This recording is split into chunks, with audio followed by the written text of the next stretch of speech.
Hello, ma'am. Can you hear me? Yes, sir. Yeah, we'll start, ma'am.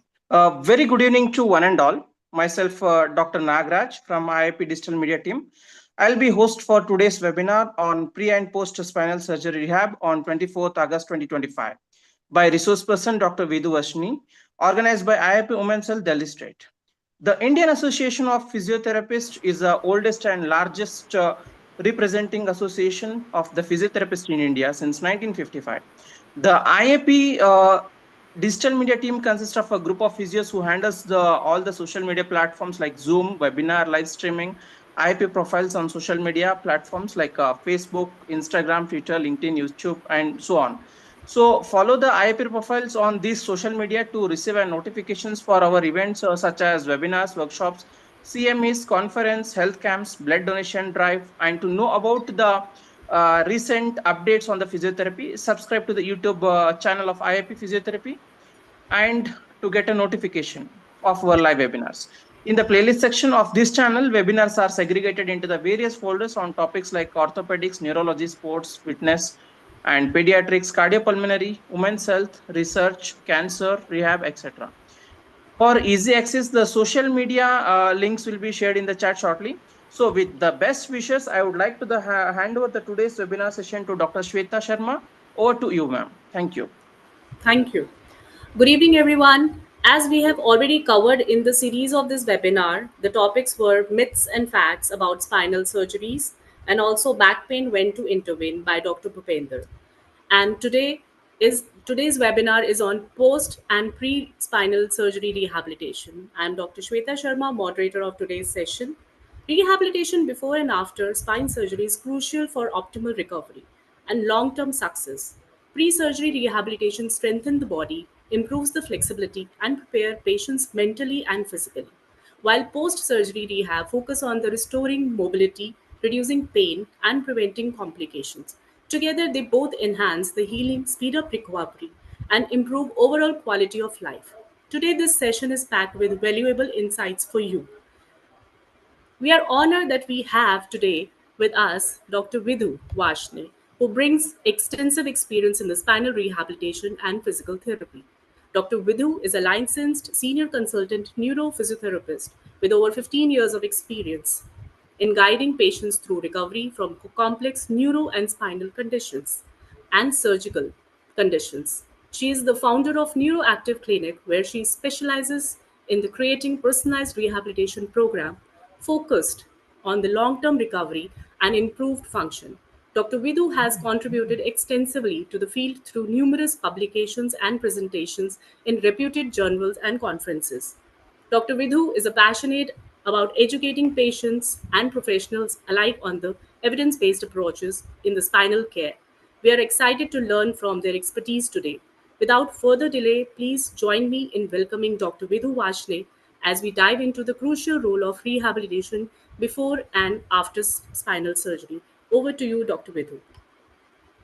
Thank you.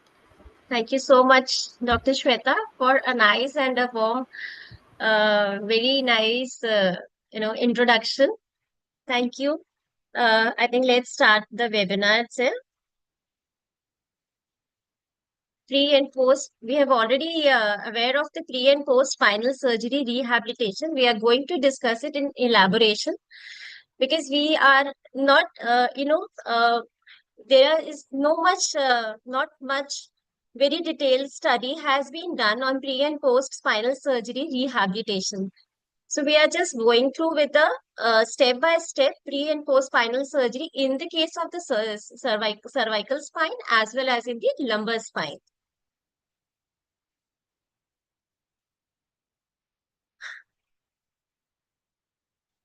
So it should be very basically rehabilitation is the it should be a very structured program that help the patient to recover and regain the strength, mobility, and function after a surgical procedure and help a patient early return to the daily activities and overall well-being. So traditionally, what kind of surgeries they were doing? Like traditionally, the surgeons were doing the open surgeries, which includes the long incision and much complicated, which require a longer stay in hospital and longer duration for the rehab plan, and it takes a longer time to get recovered. But now the technology has advanced and requires small incisions accomplish the same task. So today's time, they are doing the minimally invasive surgeries which require the smaller incision, less blood loss, less disruption of the soft tissues like around the spine, like muscles and ligaments, less pain after surgery, lower rates of infections, early recovery, return to the daily activities as soon as possible. So now we would understand when should you go for the spine surgery. We are talking about the degenerative spine conditions such as PIVD.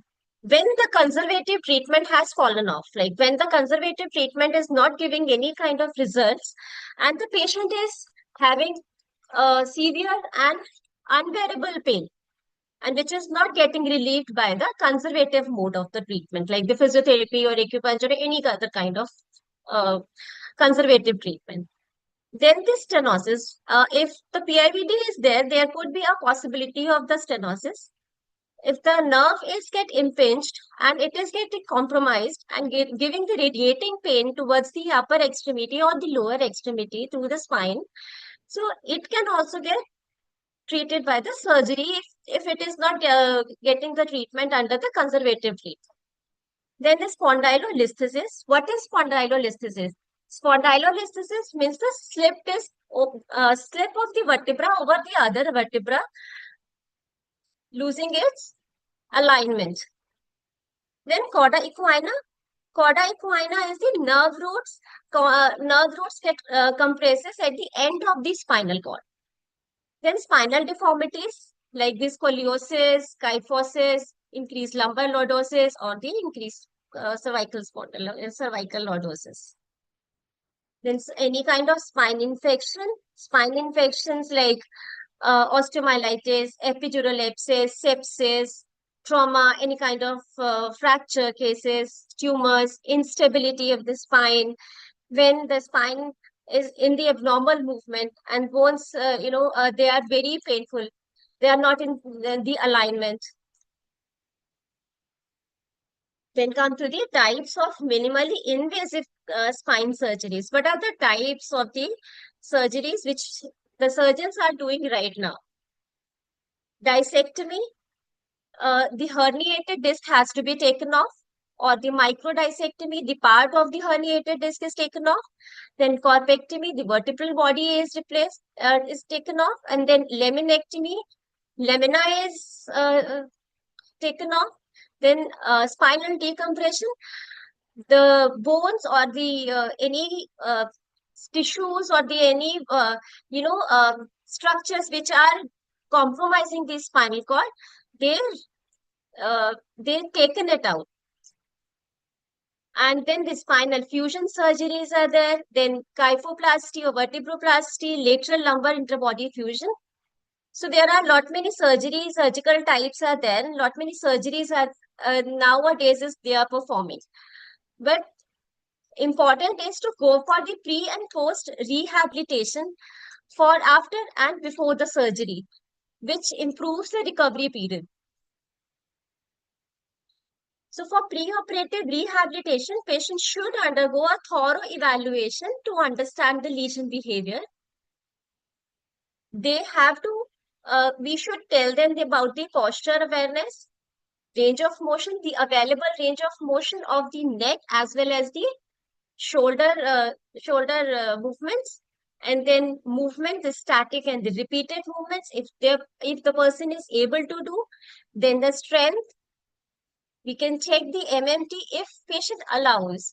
If there is not up, if he is if he is allowing to move the neck or move the shoulder joints, then only we can check for the strength or the movements, and then the sensations and reflexes.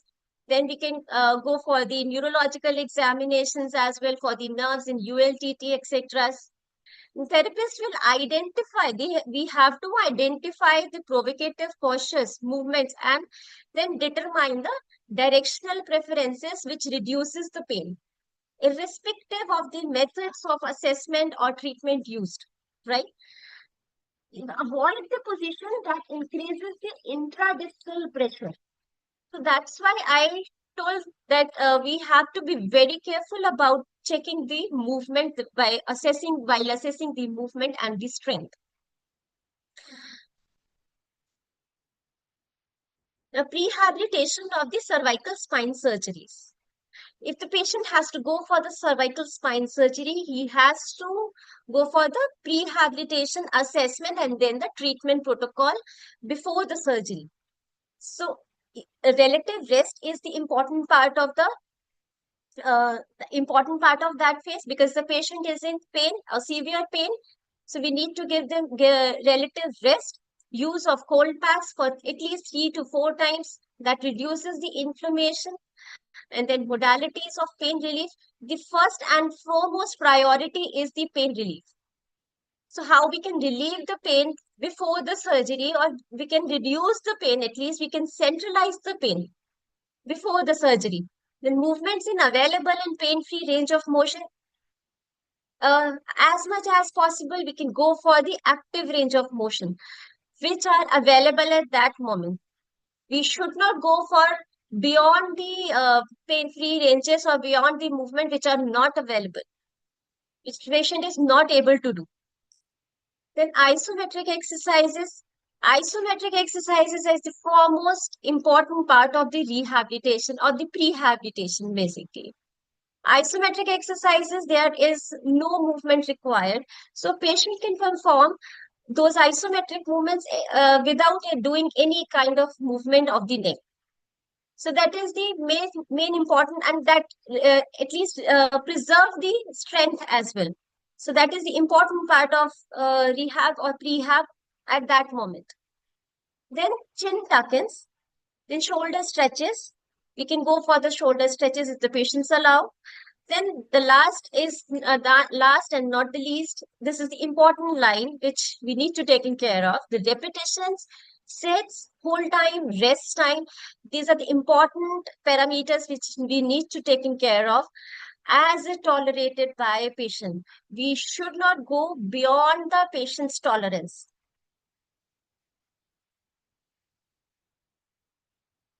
So now this is the post rehab program. So post rehab program, we start with around week 4 to week 6 as per the surgeon's advice. If or as per the surgeries they are performing. So initially again we start the same program which we have already taught them before the surgery, like posture training, cervical stabilization in supine, then upper extremity active range of motion as tolerated by the patient, then cervical active range of motion as tolerated in pain-free range. So upper extremity range of motions and cervical range of motion as tolerated by the patient. We have to be very precise initially at least. Gentle isometric exercises. This is the almost the same protocol which we have followed before the surgery. Then scapular retraction, shrugs, and chin tucks. This should be done without any, strain, giving strain to the neck. This is the patient who is doing the chin tucks, sitting on the ball. So we can use the Swiss ball to performing the chin tucks. This will keep the spine straight. This will engage the lower abdomen. This will engage the lower back and keeping the spine straight, and it will make the patient to do the chin tuck easier. Then after 4 weeks to 12 weeks, what we will start, like slowly we will go forward towards the strengthening programs. So upper extremity theraband strengthening, scapular retraction strengthening. So sleep. When we are treating the neck, so we need to take care of neck, scapula. We need to take care of neck, then scapula, and then shoulder. these all three, three joints, we'll say three joints, or the three, um, practically three joints has to be taken care of at this moment. So upper extremity theraband strengthening, we are starting very slowly. And then scapular retraction strengthening, then lightweight upper extremity again strengthening, then cardiovascular exercises we will start, then ergonomic education, then tense and ice for the pain, because the patient must be complaining pain after doing all these exercises. So we need to take care of that pain as well, maybe with the modalities or with the ice. Then after 12 weeks till the 24 weeks, we are again doing the moderate upper extremity and lower extremity weight training, then TheraBand PNF exercises, and then push-up progressions. Now we are doing the weight bearing exercises, the sit-ups, push-ups, work hardening. So it is progressing slowly. Then beyond 24 weeks, he can start with the high impact exercises and may begin with the sports if he is engaging with some sports. Now come to the lumbar spine surgery. So if we are talking about the prehabilitation of the lumbar spine surgery. So we have got few studies. We have got few studies which are telling that prehabilitation generally show improvement in physical capacity preoperatively, and there is inconsistent evidences of enhanced outcome postoperatively. Then a randomized trial is done by Landbeck and Trop, which showed that spinal surgery patient who engaged in pre-surgery physiotherapy twice a week for 9 weeks had better preoperative outcomes than a waitlist controlled distress, as well as the enhanced quality of life, self-efficacy and physical activity level. However, only improvement in physical activity were maintained following the surgical procedure. Now, a surgery analysis examined self-report and objective measures of physical function found that pre-surgery physiotherapy led to the statistically significant improvement in walking ability and the lower extremity strength prior to the surgery compared to the usual care. And then one more study is also there, like another randomized trial comparing to 6-week supervised exercise-based prehabilitation program to usual care found that spine surgery patients who received rehabilitation showed preoperative improvement in sorry uh, preoperative improvement in both self-reported clinical and objective physical outcomes like leg pain intensity, lumbar spinal stenosis, related disabilities. It has been reduced. So what would be the goals? Now come to the goals of the rehabilitation in the lumbar spine surgery. So patient education is the must. Whether we are going for the cervical spine or the lumbar spine surgeries, patient education is the must. He should know the correct posture. He should know the outcomes of the surgery. He should know the complications of the surgery. And he should know the what to do and what not to do before and after the surgery. Then understanding the biomechanics, if the patient is able to understand, then education about the surgical procedures, is expected outcomes, and its progression, precautions, and contraindications after the surgery. He should be aware of the body position and mechanics while performing the aerials. The correct position or correct posture will reduce the pain automatically. So he should be aware of the correct position and mechanics. And goal is to decrease or centralize or abolish the pain. This is the most and foremost important part at this time. Then patient shall demonstrate and practice transverse abdominis contraction, maintaining the spine in neutral position in different postures. This is going to help post surgery as well. So we will teach them before the surgery so that they will be in a habit of using this transverse abdominis contractions. Transverse abdominis contraction, right? And then independence of the home exercise program. Then what are the precautions he should be taking care of, right? Avoid prolonged sitting, standing, driving, use of lumbar support, avoid lifting or carrying activities, avoid activities requiring repetitive loading of spine like jogging, running, etc. These are the provocative factors of pain. So he should avoid those before, before the surgery, so that it should not get exaggerated and should not be painful. Then what would be the rehabilitation protocol?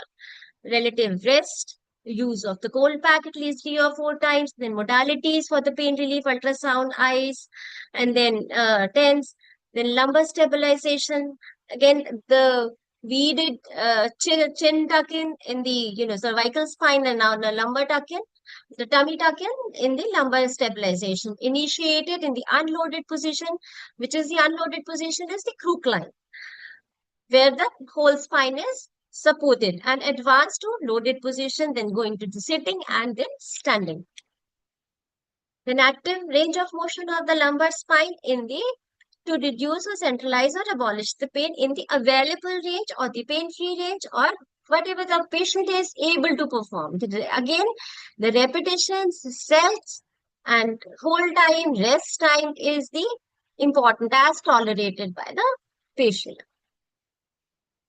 Now come to the a few exercises like which we can teach them during the rehabilitation program. So this is the crook line position. First is the crook line position. We can start with the tilting, the posterior tilting, or anterior tilting as well, to increase the lordosis. If the patient allows to do, so this is the unloaded and the very safest position to start with. Then this is the bridging, and this is the lumbar support which we can give from the initial stages, even before the surgeries. Now, the post-operative protocols.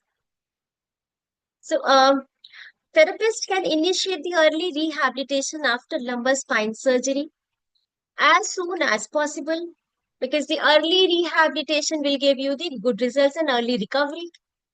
Recent evidences has suggested early mobilization and encourages patients' positive self-belief and ultimately enhance their ability to return to the work. So this study was done by Nigrini and Camarillo.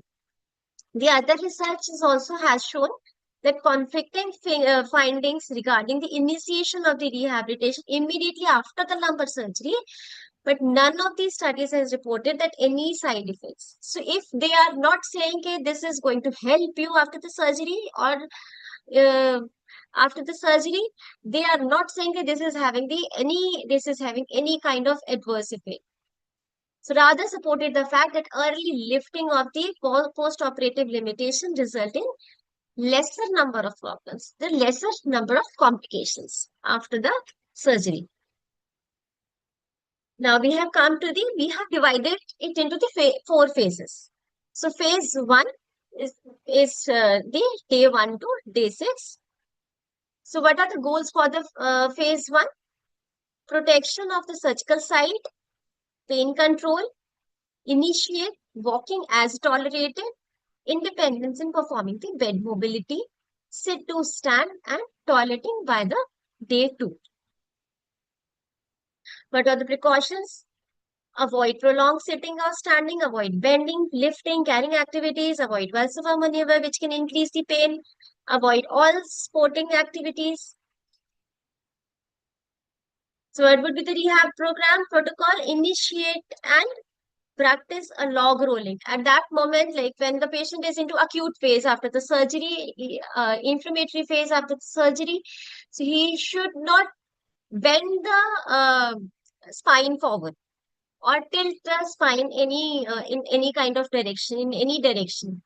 This will increase or exaggerate the movement. So what we will do, we will teach them the log rolling transfers while sitting from supine.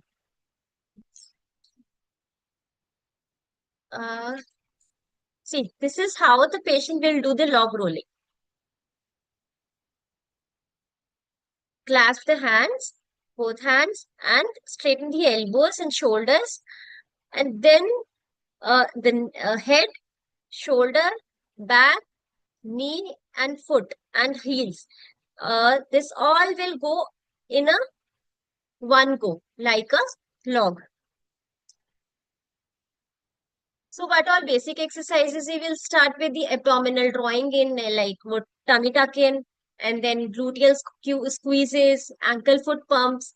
To reduce the complications, we will start the exercises right away with the isometric exercises, basically, and the exercises where there is no movements required to reduce the complications or to improve the strength. Same exercises are suggested for home exercise program after the discharge. Then lumbar stabilization in crocline. Walking sessions to be initiated with or without the support for at least 5 to 10 minutes on the level surface. I'm not 1 to 3 sessions a day as tolerated. We should not start with the stair climbing straight away directly.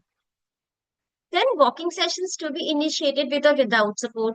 Then patients get discharged 1 or 2 days post-operatively, because the surgeries are going to be minimally invasive or require a very small incision. So patients are getting discharged early, as they doesn't require much bed rest. So we can start activities very slowly, but from the next day itself. Now phase 2 will be the week 1 to week 3. Protected mobilization. So protection of the surgical site, pain control, improve walking tolerance up to 30 minutes. So slowly we will slowly we will start the progression. Now avoid prolonged sitting, standing for more than 20 minutes. Avoid bending, lifting, carrying activities. Then again avoid Valsalva maneuver. Avoid sports activities in this period of the surgery itself. Then rehabilitation, what would be the rehabilitation in for week 1 to week 4? Relative rest, walking, unloaded cycling, proper sitting posture, interventions for pain relief, then lumbar stabilization initiated in supine or prone lying, which we have already started in the earlier phase. Now the phase 3, this is the neutral stabilization. Now the phase is to improve the strength training. So restore the lumbar range of motion. This is the time where we start the lumbar range of motion. Improve the muscle imbalance, improve the tolerance for to loaded position, independence in walking without support or level surface, return to the work and activities of daily living, adherence to precautions while during the work on areas. The precautions he need to be taken care of. He need to be taken care of in week 3 to 8 is avoid prolonged flexed postures. He should not go in the picking up something from the ground, or sitting, or more of the driving. Avoid activities involving repeated spinal loading like jogging, running, jumping. Those kind of activities are again prohibited at this time of period. Then the rehabilitation protocol. Transverse abdominis exercises and different positions have already transverse abdominis tummy tucking is already started, and now what we will do, we will start the exercises in different positions, like in sitting, like curling, sitting, supine, progression of the bridging exercises for gluteal maximus, then progression of the strength training of hip abductors. We have already started in phase 2. Now we have to progress all these strengthening exercises in this phase. Initiate the active lumbar range of motion, quadruped rocking, seated knee extensions, and progress to the lumbar active range of motion in standing. So we have started the knee extensions and quadruped rocking. Now, non-impact lower limb cardiovascular exercises, stationary bicycle and treadmill we are starting in this phase. Then strength training and of upper and lower limb muscles must maintaining the spine in neutral. This is the most important part of this muscle training. So maintaining the spine in the neutral is the most important part. Every time, whether we are going to strengthen the cervical spine or whether we are going to strengthen the lumbar spine, this has to be uh, this has to be keeping in mind that the spine has to be in the neutral position. So that is why we have we were teaching the patient tummy tuck while sitting on the Swiss ball, which will engage the lower abdominal muscles and recruit maximum muscles in the unstable because of the unstable surface. Now the phase 4. Phase 4 is the dynamic stabilization, the postoperative week 8 to 14.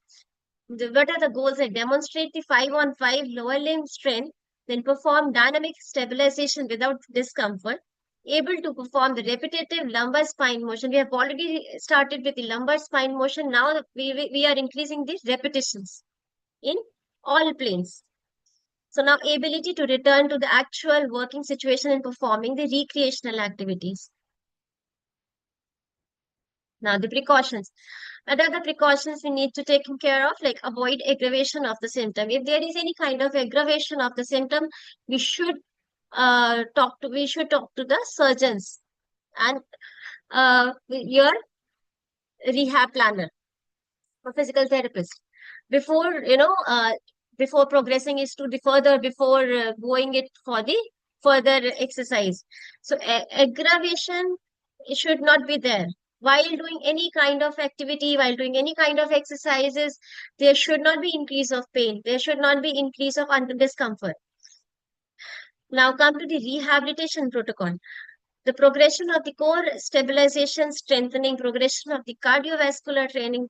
So we have already started in the earlier phase. Now we are progressing the complicating the strength training program. So progression of the cardiovascular training, progression of strength training, repetitive motion in directions to centralize the pain, and then progress the aerobic conditioning. So these are the exercises. Leg raises. Leg raises he has to do in supine lying, side lying as well, and then the prone lying as well. As per the, you know, as per the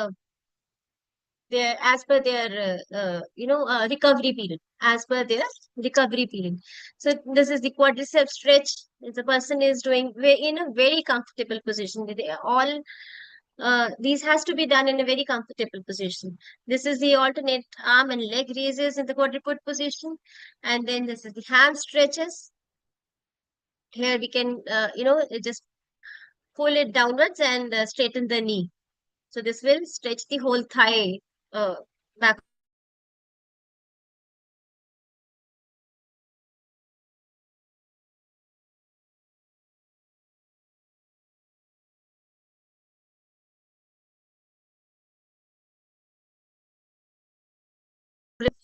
Then cat and camel, and then back stretches.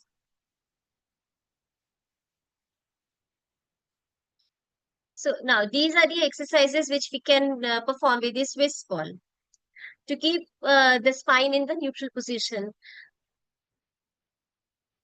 This is the arm and alternate arm and leg on the Swiss ball. This is squats, and then bridging on the Swiss ball, and then spinal extensions on the Swiss ball, and then the rolling forward and backwards, like increasing the lordosis and reduce the lordosis and or the kyphus.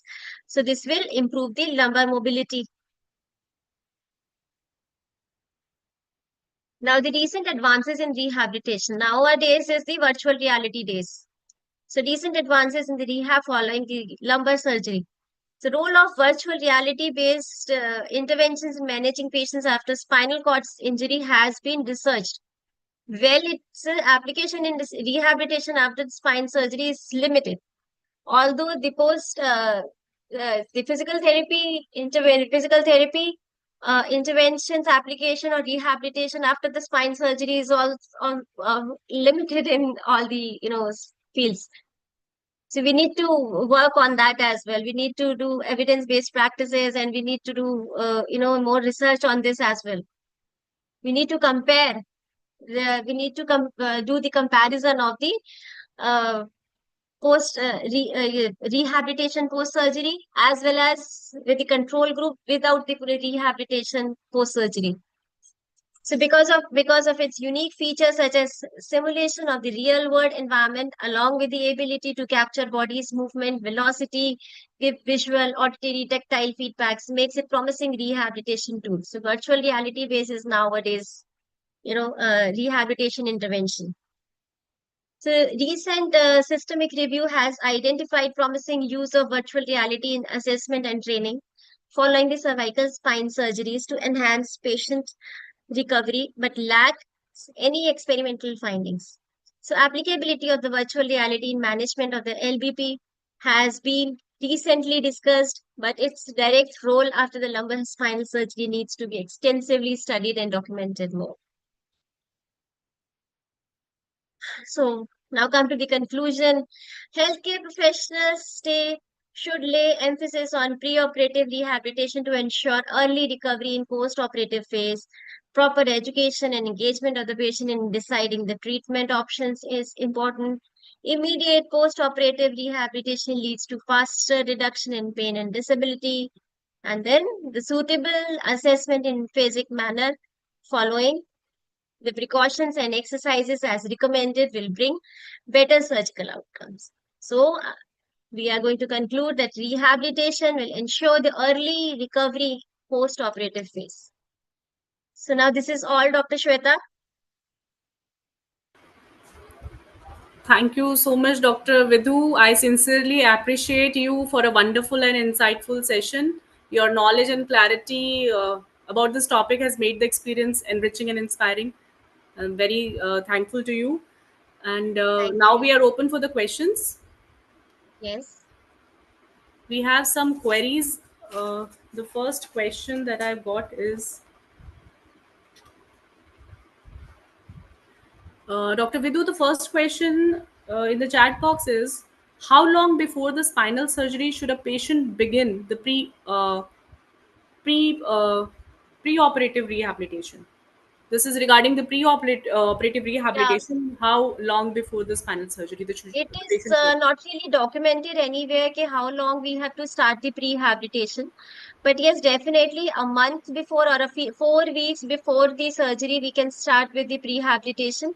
This will improve this will improve or lower down the pain, or improve the strength training as well. Or we can do the strength training as well to for the better recovery. Okay. And also, there is one question that are there some specific conditions or the spinal pathologies that are benefited most from the pre-operative rehabilitation? Particular conditions which get more benefited with the rehabilitation. Not really. We can say particular conditions. Yes, definitely. Only PIVD if the patient is suffering with PIVD. So that will the patient we can make him pain free at least during that period till the surgery is not going on. So I think rest of the surgeries, rest of the conditions are very complicated, and rest of the surgeries require emergency surgeries. Rest of the conditions require. So in those cases, we are, more like we are giving the pain-free ranges. We are giving the pain-free time period for that time, which the surgery is going to be happen a week's time or a month's time. That's it. And but otherwise, if we are talking about the PIVD, yes, definitely we are having a good results during the PIVD phase, during the pre-have phase, pre-rehabilitation, before the surgery. Okay. And you have already covered the topic that what all precautions should be taken prior to the surgery, like pre-op rehabilitation. But one of our participant is again asking that what are the precautions should be taken during the pre-op rehabilitation? What are the Pre-op. pre-op? Precautions I've already told you. The basically what we are going to assess the patient thoroughly before the surgery, like the range of motion, the strength, and the neural, tissues, the ulnar nerve, median nerve, radial nerve, if you're talking about the upper extremity. So, what all are the exaggerating factors? Like if the pain is increasing in the median nerve, okay? Hmm. So we are avoiding those, postures, those movements which are increasing that impingement of the median nerve. So we are going to the opposite of that movement. Like if there is a compression in the cervical, C5, C6, right? So forward bending will be the painful. If the patient is, having the PIBD at the level of the C5, C6, so we will try to avoid forward bending, right? Hmm. We are making it pain free. We are using that soft collar. We are not asking the patient to go forward, go for the forward bending. So again, what we are doing, we are strengthening the extensors, cervical extensors, so that the load has been reduced and it gets transferred towards the trapezius muscles. So this is how we can maintain the prehab period of the patient. Okay. Another one query is like they are asking about the pain management. What pain management strategies or regime we can incorporate during our this sessions pre-operatively? Again, the pre-op rehabilitation. Preoperative, I think this I've already Yeah, explained. yeah, you We have have already got explained many, this. Yeah. lot many modalities like ultrasound to reduce the inflammation. Again, the IFT or TENS to reduce the pain, to improve the circulation. Or Mhm. ice pack is the most important part at that time of period. Like ice pack, we can ask the patient to put every 2 hourly, ice pack every 2 hourly. So this will reduce the inflammation and this will control the pain. So this is how we can control the pain at that time. uh, Surgery is, if surgery is scheduled after a week, or if we have a week's time. So in that week's time, we can regularly put them on IFT, TENS, and ultrasound so that the pain gets reduced, but without any movements. We can taught them, we can teach them the isometric exercises. Isometric exercise definitely is going to help at that time of period because there is no movement Mhm. until, like, if he is not experiencing any kind of pain during the movements, then only we can go for the active or passive stretchings or the active range of motions. Otherwise we can go with the isometric exercise, the safest exercises which we have. And what will be the regime like if the post surgically also the patient is having the pain? Can we go for the treatment like pain modalities? What all pain modalities we can use in that Yes, condition? yes, Because again, there definitely. is a Until surgical unless we interventions. until unless we don't have any implant in the spine, like, Hmm. because surgery, what we are doing, we are putting an implant in Yeah. the spine to reduce the pressure, or to or we if there is a fusion of the vertebra, then we can put any kind of modality over over that particular area. But yes, if there is an implant, definitely we need to think over it. What all modalities we can give them. But yes, we can cover up the muscles at that time of period. The surrounding muscles, the paravertebral muscles or the side muscles, we can taken care of with those modalities. But yes, at the site of the surgery, we need to think over it. If there is any kind of screws or plates or any hardware is there, then we need to think over it, okay, that we put that modality over that period, over that particular place or not. But definitely no, that particular place, because metals are definitely is going to be a good conductor. And then again, so we can cover up that surrounding areas at that time. That place can be, we can put ice pack over over that place, so that the pain gets reduced slowly. Okay. Uh, there's one more question. Are there some exercises or specific exercises to be avoided after the post-surgical intervention? Yes, initially we can avoid abductors, because abductors again is going to put the pressure on the SI joint or the आपका lumbar spine, that is going to put exertion of the spine, because while doing the this thing, abductors, we are into the sideline, right? Hmm. So we are not in the stable position. So Okay. that can harm, or that can involve the lumbar spine as well. So that is the movement which we can restrict it to, or the lumbar flexions which we are going to restrict at that particular time phase, and then the same with the extension. So we need to, range of motions. We will start range of motion after a certain period. Once we get the clearance with the doctor, we get the clearance with the surgeon. Yes, this is the time period we need to, taking care. Although this is the time for the cemented, everything is going to be cemented, and this is, or screws, we are using the screws and all that. So there is very less possibility to malalignment, for the malalignment. But yes, definitely we need to ask the surgeon, we need to get the clearance with the surgeon, when we should go for the forward movements or the backward movements.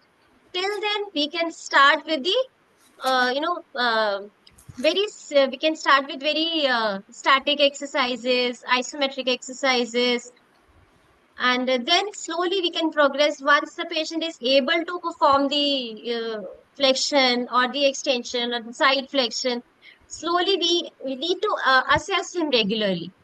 In every 2 to 3 days we need to assess his movements, how much he is able to perform the movement pain in the pain free range.